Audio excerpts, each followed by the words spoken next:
Today's Tuesday, October 13th, 2020, and today I'm thinking about numbers again, but today a different number. But I want to look at this first. Best jersey numbers in the NBA. Notice they chose an orange colored, maybe a red-orange, scarlet. Scarlet, which is a big color in the Bible, is red with some orange in it. But anyways, best jersey numbers in the NBA. What do you know? 33 pops up. And the MVP rankings, the numbers 33, of course, pops up, but also 32. And 32 is basically the same thing as 33. I think of the word penultimate. It's the thing right before 33. It's like you're almost 33, but you're not quite. You're 32. 32 going on 33. And also because it kind of hints at 33 when you use one of their favorite ideas, which is the idea of reversal, 32 being the same thing as 23, and 23 is another one of those numbers that's kind of like a subtle reference to 33, because 23 you can think of as two threes, or 33.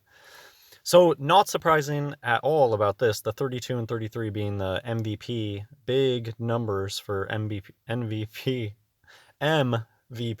my goodness. But anyways, today's not about 33. Today is about 53. 53 is a number that has just been popping up to me more and more. Not saying that they're just now coming out with 53.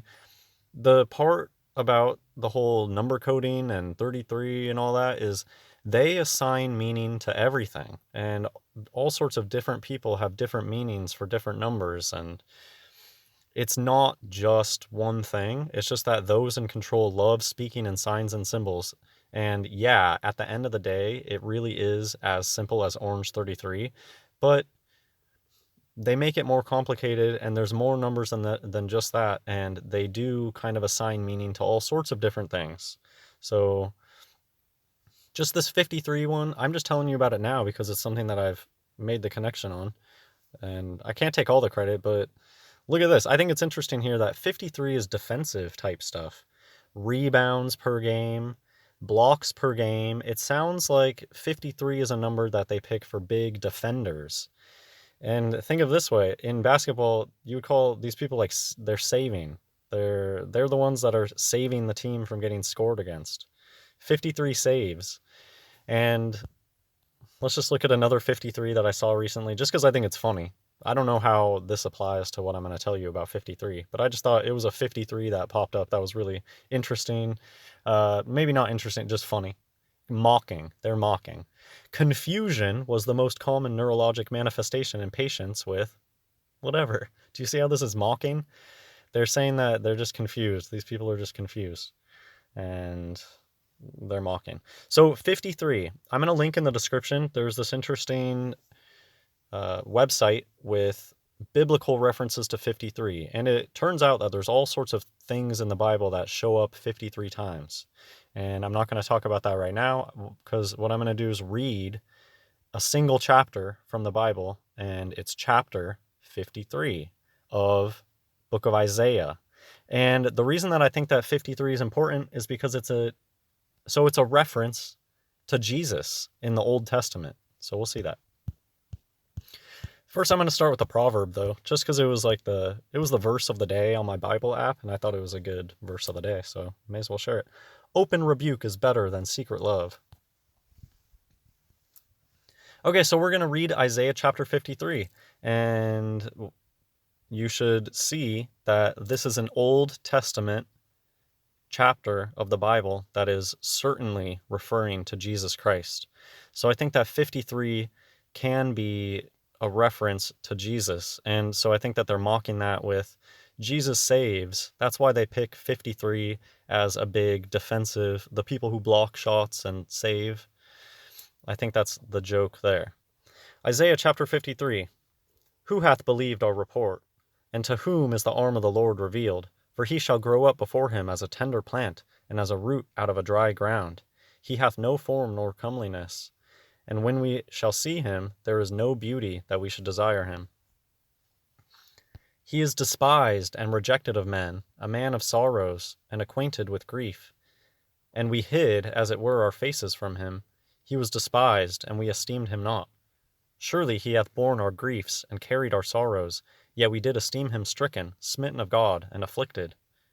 But he was wounded for our transgressions, he was bruised for our iniquities. The chastisement of our peace was upon him, and with his stripes we are healed.